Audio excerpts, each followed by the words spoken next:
Problem 2, parts 3A, B, and 4. They've asked us in this part of the problem to look at the selling expenses and analyze them. So we're going to go back and forth between doing a little bit of computation and reading the information they give us. Well, they tell us that the fixed selling expense per unit is $3.50. They give us that number. Okay, and then they tell us that we sold 20,000 units. And again, they give us that number. So the total fixed selling expense is $70,000. And that's simply that times that. Now, let's bring that down here where it's convenient. The advertising expenditure, they give us that, $50,000. Now, remember, advertising expense is part of fixed selling expenses because you can't trace which piece of advertising brought which customer into your store to buy which item. So you can't really trace advertising unless you have things like a coupon, where a customer has to bring in a coupon. They don't tell us that. They tell us this was an advertising campaign. That's fixed expense. So the total portion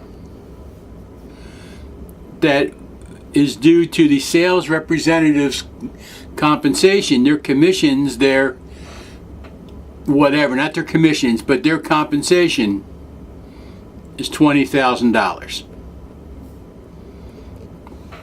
Okay, that's the first part. Now they say we need to figure out the total indirect selling expenses that cannot be traced to individual sales representatives. Okay? Well, we can do that piece, but we have another piece to figure out. First, we have to figure out how much is traceable, and that's this piece. So the sales commissions per unit is $1.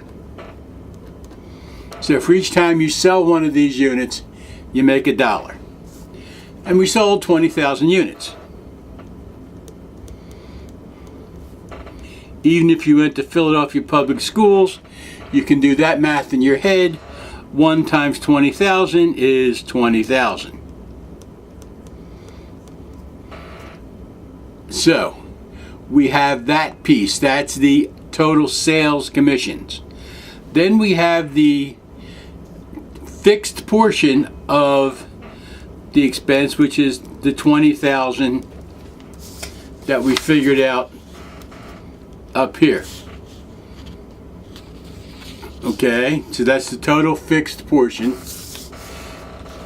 And then the variable portion, the commission.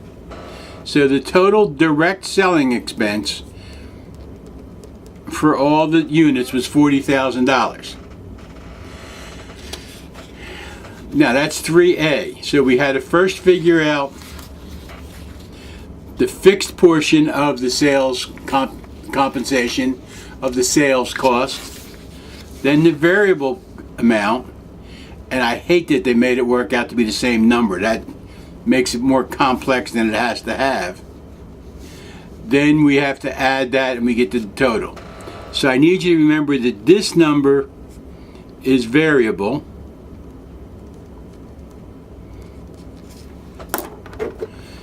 And this number is fixed. And they're different 20,000s. So the total direct selling expense for 20,000 units is $40,000. If you're tempted at this point to say, well, then it's $4 per unit, do not. Remember the problem we had with the coffee. The more cups you sold, the cheaper it became because you were using more of the fixed cost. You're spreading it more thinly over all the items. So you have to go step by step. The next thing they say is in 3B is how much of the indirect selling expense cannot be traced? Well, it's the $50,000. Again, just like we don't know where that $50,000 worked to bring customer A into the store or made customer B buy item number 7, we don't know which salesperson benefited from it. So the $50,000 cannot be traced to anyone. And Mr. Kubin's administrative expenses, the very last part, could be either fixed or variable. We really don't know.